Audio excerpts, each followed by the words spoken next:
Hello to all of you who are attending the AINISE International Congress on the well-being of humans and the well-being of horses. My name is Molly Sweeney. I'm the founder of the Horses and Humans Research Foundation, presently a director emerita, and also the chair of the Equine Wellbeing Committee. I'm very grateful to be included as a member of the AINSE's Committee of Honor, and also that HHRS has been recommended as a collaborator. Our organizations share the same vision. We both do research and the well-being of the horses and the humans in our mutual interactions. I look forward to further collaborations. Your schedule of presentations and presenters is very impressive, and I'm really very sorry that I cannot be with you there.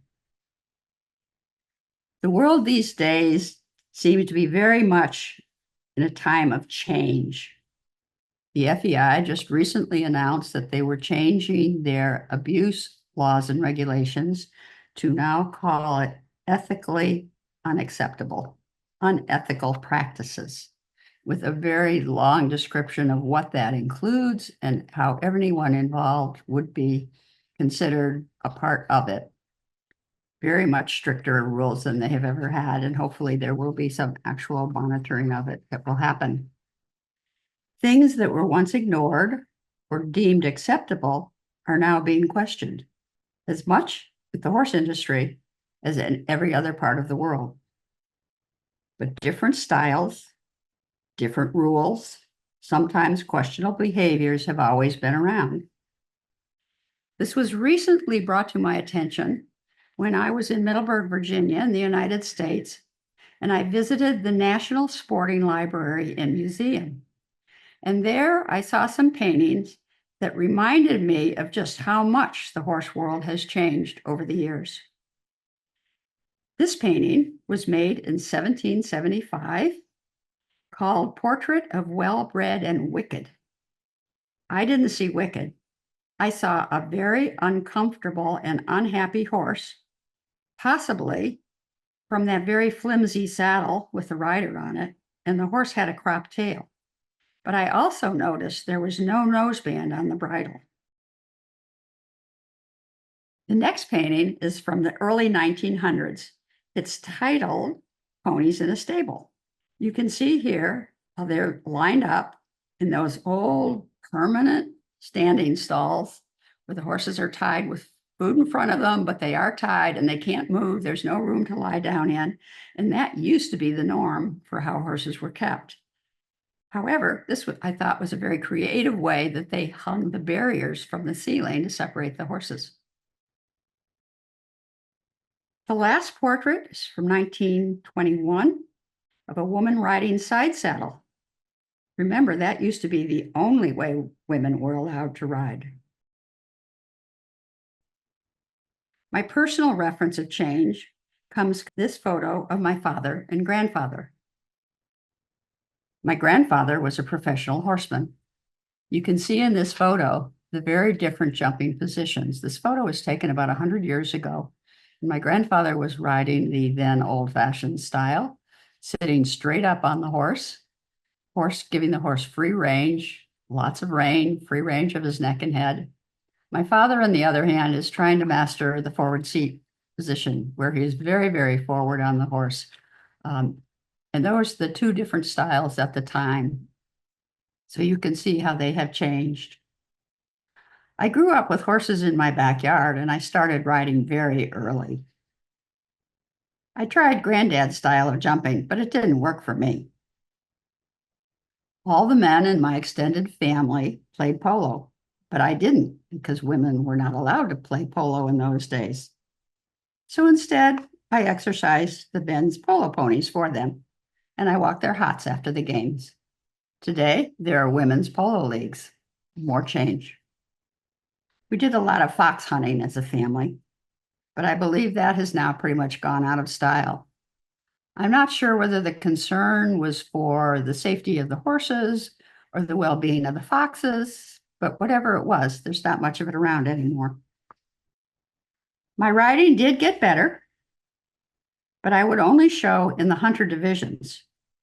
In those days, touches counted in the open jumper classes. And in order to train for that, trainers would often string barbed wire and sometimes wire with tin cans attached at the top of the jumps they were schooling. So that would put fear in the horse so that they would jump higher. I didn't like that. I think all it did was make for really scared horses. I would not do it, and I do believe that that is not allowed anymore. Then we moved to Bogota, Colombia, and I learned dressage in Spanish. I was invited to ride for the jumping team at the police academy called the Escuela de Cadetes General Santander. It seems there was an unwritten rule at that time that if a man and a woman tied in a class, the gentleman would defer to the woman for first place. Interesting in that women were not ever allowed in the barn at that time, but I did win my first class that way. I don't think they do that anymore. Then we moved to Karachi, Pakistan, where women were not even allowed to enter the racecourse grounds. But that was where all of the horses were kept. That probably has not changed, but I really don't know for sure. The grooms would ride the horses out and back. They would meet us at the beach, and we would ride with the Arabian Sea on one side and the vast, extensive Sindhi Desert on the other side as far as the eye could see. Probably the most amazing horse experience I ever had was out there in the middle of that desert. We were invited to attend an annual tribal gathering way out in the middle of nowhere in the Sindh Desert. Beside camel fights and battering rams and other festivities, they held trotting races on their Sindhi desert horses. My husband told the chief that I rode horses. So the chief called over one of the horse and riders, told the man to get off, and told me to get on and go race. I had absolutely no idea what I was supposed to do. The horses milled all around in the open area for a while, and then everybody took off. That horse was the most comfortable ride I have ever had. It turns out at speed, they do something called a single foot gait, where only one foot is on the ground at any given time. I will never forget that ride, although it probably lasted less than 10 minutes. Did I mention that there were no other women there? That hasn't changed. Then we moved to Texas in the United States, and more change happened for me. Our children and I started riding lessons. Helmets were not required for a while. First, we rode at an eventing barn, and then we went on to a show barn. We bought a small farm out in the country with a barn and 12 acres of pasture. So I was back with my horses at home, and I still am. It was then I started volunteering at a typical therapeutic riding program with physical and occupational therapists. I was astounded at the many healings that I saw and that I witnessed, and I'm sure all of you have seen many of them too. But my very favorite story is about Mary. Mary was a middle-aged woman, professional horsewoman, who had been in an accident and broke her back. Her horse had reared up and flipped over on her. She was in a wheelchair, not very happy about life. A friend convinced her to come to SIRE, the therapeutic riding program where I was volunteering with, and to ride again. She wasn't very happy about it, but she did finally come. After about 3 months, she wrote me a letter. I'll never forget it. She said, "Dear Molly, when I came to SIRE, I felt like a bird trapped in a cage with a blanket over the cage, hidden in a dark room. When I started riding and with the people at SIRE, I felt like you took me out into the sunlight. You took the blanket off my cage. You opened the door and you set my spirit free. Thank you." I think that pretty much sums up the work that we do in equine assisted services. I only ever considered myself an amateur owner rider, never a trainer or a teacher. But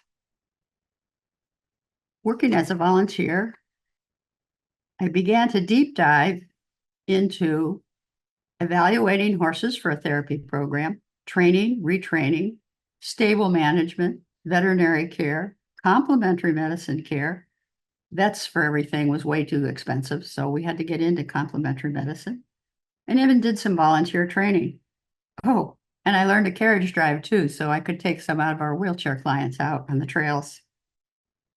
What I kept hearing was we need research to convince the doctors to prescribe horseback riding and get U.S. insurance companies to pay for it. I am skilled at getting people together who are far more intelligent than I am, and to define a problem and find a solution. So in 2002, we gathered a group of people together, and the solution turned out to be the Horses and Humans Research Foundation. We fund research on horse and human interactions. We chose working with EAS clients because it's far easier to see the dramatic changes that take place with people that have special needs. Programs now all over the world have expanded from just riding to driving, vaulting, groundwork, and moved from only physical needs to mental health, their coaching programs, learning, even leadership training. HHRF grew also. It always had a scientific advisory committee, but as we saw our growing needs, we added an educational committee and an equine well-being committee. And now we request for grant applications that the investigators also look at what are the responses going on in the horses during the interactions. Partly because of social operation to operate, now is definitely the time for us to promote the value of our horses' mental, social, and emotional health, as well as their physical needs. The HHRF Equine Wellbeing Committee has promoted the 5 domains model for assessing a horse's welfare because of the solid work that supports it. One thing we always ask at a conference like this is that you take home one thing, at least one thing that you will go back and change in a hope to make your program better and your horse's lives better. My ultimate goal is that someday we can find out how horse healing happens, because I believe that will change how the medical field understands healing, and the world will change as horses teach us how to be better people.